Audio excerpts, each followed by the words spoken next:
नमस्कार। आज के बिजनेस की दुनिया को देखिए, कितनी तेजी से बदल रही है। रोज नई चुनौतियां, रोज नए उतार चढ़ाव। तो ऐसे में एक सवाल मन में आता है कि स्थायी और भरोसेमंद गाइडेंस आखिर मिले तो कहां से। आज हम इसी की पड़ताल करेंगे। तो सवाल यही है, इस भाग दौड़ और उथल पुथल से भरी दुनिया में हम भरोसेमंद सलाह के लिए कहाँ देखें। और मजे की बात यह है कि इसका जवाब शायद हमारे अतीत के ज्ञान और आज की मॉडर्न स्ट्रैटेजी दोनों को एक साथ देखने में छिपा है। अब ये सुनने में शायद थोड़ा अजीब लगे है ना, कि कहाँ हमारे हजारों साल पुराने ग्रंथ जैसे अर्थशास्त्र और वेद, और कहाँ आज की ये बड़ी बड़ी मॉडर्न कंपनियां जैसे टाटा ग्रुप, डोमिनोज पिज्जा और इंडियन ऑयल। लेकिन ठहरिए, इनमें एक बहुत गहरा कनेक्शन है। आइए देखते हैं कि वो क्या है। तो सबसे पहले आते हैं स्ट्रेटेजिक थिंकिंग पर। देखिए, सर्वाइवल का जो गेम है ना, वो कोई नया नहीं है। कंपटीशन और आगे बढ़ने के जो बुनियादी नियम हैं, वो तब भी वही थे और आज भी वही हैं। ये एक बहुत ही फैसिनेटिंग कॉन्सेप्ट है, मत्स्य न्याय। सोचिए, हजारों साल पहले कौटिल्य ने अपने अर्थशास्त्र में इसके बारे में लिखा था। इसका सीधा सा मतलब है मछली का कानून। मतलब एक ऐसी दुनिया जहां कोई नियम कानून नहीं, बस जंगल राज है, और वहां बड़ी मछली छोटी मछली को खा जाती है। सीधी सी बात, जो ताकतवर है वही टिकेगा। और कौटिल्य ने इसे घुमा फिराकर नहीं कहा, उन्होंने साफ साफ लिखा है, बड़ी मछली सचमुच छोटी मछलियों को निगल जाती है। कितनी सीधी, सच्ची और थोड़ी कठोर बात है ये, है ना? तो ये तो हुई पुरानी बात। अब सवाल ये उठता है कि क्या ये मछली का कानून आज की 21वीं सदी की मार्केट प्लेस में भी चलता है? इसका जवाब है हाँ, बिल्कुल चलता है। इसका सबसे अच्छा उदाहरण है डोमिनोज पिज्जा। उन्होंने खुद को सिर्फ एक पिज्जा बेचने वाली कंपनी की तरह नहीं देखा। नहीं, उन्होंने अपनी सोच ही बदल डाली।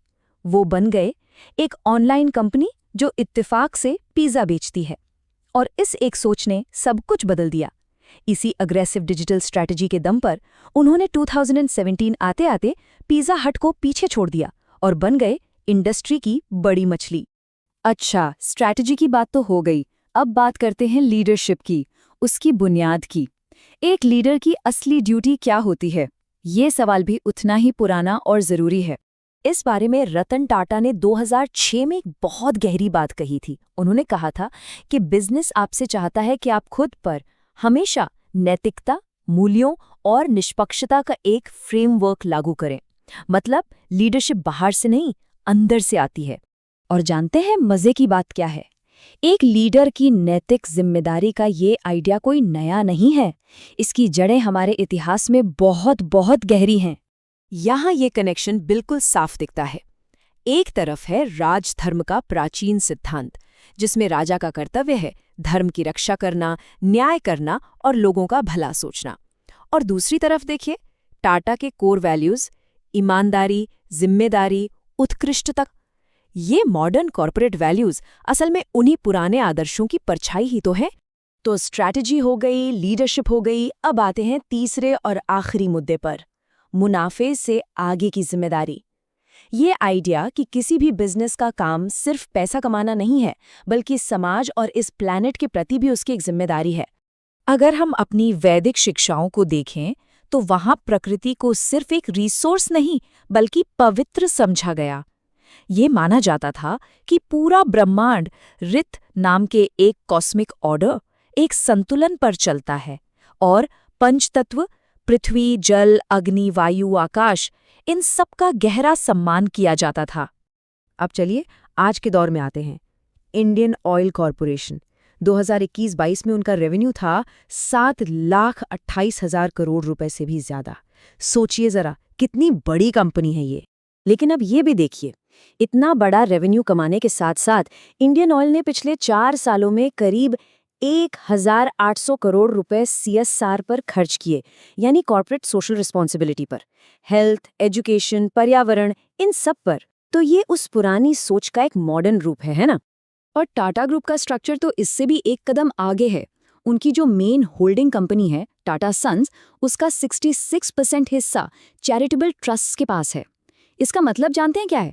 इसका मतलब ये है कि कंपनी के मुनाफे का 2/3 हिस्सा कानूनन समाज की भलाई के लिए ही इस्तेमाल होता है, जैसे शिक्षा, स्वास्थ्य और कला के क्षेत्रों में। तो इन सभी उदाहरणों से एक बात तो साफ हो जाती है, प्रिंसिपल्स यानी सिद्धांत वो कभी पुराने नहीं होते, वो टाइमलेस होते हैं। और यही सिद्धांत हमें आने वाले कल की चुनौतियों के लिए तैयार कर सकते हैं। ये प्राचीन ज्ञान और मॉडर्न स्ट्रैटेजी के बीच एक पुल बनाने जैसा है। तो हमने 3 धागों को एक साथ बुना है। पहला, स्ट्रैटेजी, मत्स्य न्याय से लेकर डोमिनोज के डिजिटल दबदबे तक। दूसरा, लीडरशिप, राजधर्म के आदर्शों से लेकर टाटा के कॉर्पोरेट कोड तक। और तीसरा, रिस्पॉन्सिबिलिटी, प्रकृति के सम्मान से लेकर आज के मल्टी करोड़ CSR इन्वेस्टमेंट तक। स्ट्रैटेजी, एथिक्स, रिस्पॉन्सिबिलिटी, ये सिद्धांत टाइमलेस हैं, वो नहीं बदलते। जो बदलता है वो है कॉन्टेक्स्ट यानी समय और माहौल। तो आखिर में बस एक सवाल बचता है जिस पर सोचना चाहिए। वो कौन से शाश्वत सिद्धांत हैं जो किसी के भी भविष्य को रास्ता दिखाएंगे?